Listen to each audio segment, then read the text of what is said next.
भारत नवाज पॉलिसियां हसीना वाजिद को ले डूबी, इस्तीफा देकर इंडिया फरार हो गई। बांग्लादेश में अवामी एहतजाज रंग ले आया। बांग्लादेश में 15 साल जबर और भारत नवाज हुकूमत का खात्मा हो गया। बांग्लादेश में कई हफ्तों से सरकारी मुलाजमतों के लिए कोटा सिस्टम के खिलाफ होने वाले शदीद मुजाहिरों और पुरतशद्दद एहतजाज और भारत नवाज पॉलिसियां हसीना वाजिद को ले डूबी, इस्तीफा देकर इंडिया फरार हो गई। बांग्लादेश के आर्मी चीफ ने कौम से खिताब करते हुए हुकूमती सरबराह के इस्तीफे की तस्दीक करते हुए मुल्क में अबूरी हुकूमत कायम करने का ऐलान कर दिया। बांग्लादेश में जारी हुकूमत मुखालिफ मुजाहिरों में झड़पों के दौरान मरने वालों की मजमूई तादाद 300 से तजावज कर चुकी है। मीडिया रिपोर्ट्स के मुताबिक हसीना वाजिद ने इस्तीफा दे दिया है और वो ढाका में अपनी रिहाइशगाह से भारत पहुंच गई हैं, जहां से वो फिनलैंड जाएंगी। इस्तीफा देने से पहले हसीना वाजिद तकरीर रिकॉर्ड करना चाहती थी, ताहम उन्हें ऐसा करने का मौका नहीं मिल सका।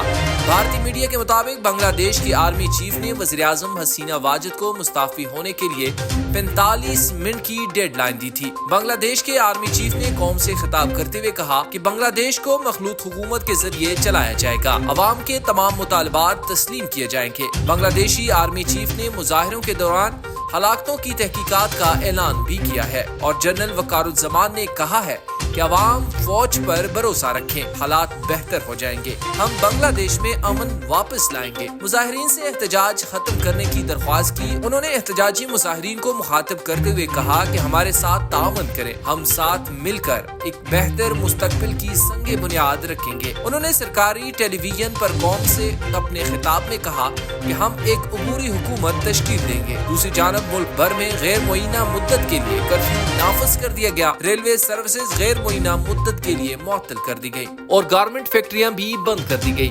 हालिया एहतजाज के दौरान दूसरी बार हुकूमत ने हाई स्पीड इंटरनेट सर्विस बंद कर दी। सोशल मीडिया प्लेटफॉर्म्स फेसबुक और व्हाट्सएप सर्विस भी मुअत्तल रही। इसके अलावा मुजाहिरीन ने वज़ीर-ए-आज़म शेख हसीना वाजिद की रिहाइशगाह पर धावा भी बोला, जिन्हें काबू करने के लिए सड़कों पर पुलिस और फौज की बड़ी तादाद मौजूद थी।